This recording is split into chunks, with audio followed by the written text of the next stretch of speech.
clap de fin pour Lego Masters.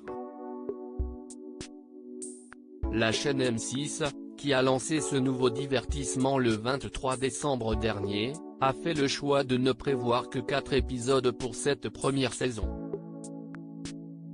Après quelques semaines de compétition, les heureux gagnants ont été dévoilés ce mardi 12 janvier.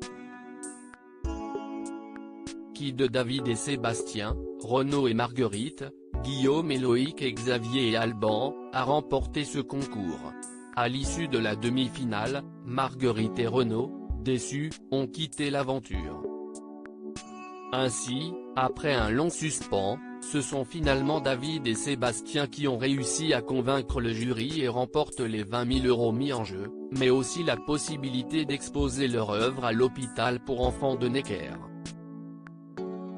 Pour cette ultime étape, les candidats devaient laisser place à leur créativité puisqu'aucun thème ne leur était imposé. Guillaume et Loïc avaient choisi de représenter les différentes épreuves affrontées durant l'émission, Xavier et Alban avaient opté pour la reproduction d'un arbre qui, symboliquement, reprenait le pouvoir de la civilisation et Sébastien et David ont choisi de réaliser leur autoportrait, qui représentait la liberté et l'expression. Les deux candidats sont également parvenus à la motoriser. Après 24 heures d'épreuve, ce sont Georg et Pauline, les anciens candidats, de Brick Master et quelques anonymes qui ont départagé les participants. Ils ont été difficiles à départager, a avoué Georg. Sur le podium, on retrouve donc David et Sébastien en tête, Xavier et Alban en seconde position puis finalement Guillaume et Loïc. Je suis vraiment fier de nous, a expliqué David.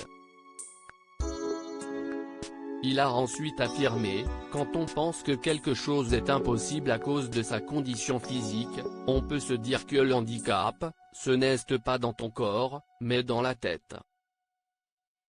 Né sans son bras droit, le jeune homme porte de nombreuses prothèses en Lego.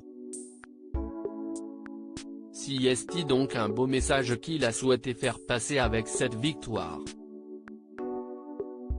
C'était une chance unique de créer ce qu'on veut avec autant de briques. Interviewés par Le Figaro suite à leur victoire, les deux candidats n'ont pas hésité à affirmer leur joie d'avoir fait partie de ce concours. On était heureux d'être en finale, explique-t-il d'abord. Et concernant l'épreuve libre, on a été aussi ravis du thème libre.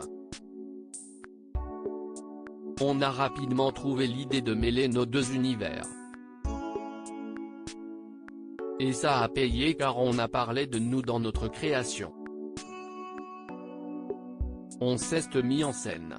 C'était bien de finir ce concours avec notre œuvre à nous, conclut-il. Si le plus dur a été les baisses de morale, les deux participants ont pris beaucoup de plaisir avec leurs différentes créations. Une émission qui a permis à leur magazine, Brick Mag, de se faire connaître et qui a confirmé leur amour pour la création.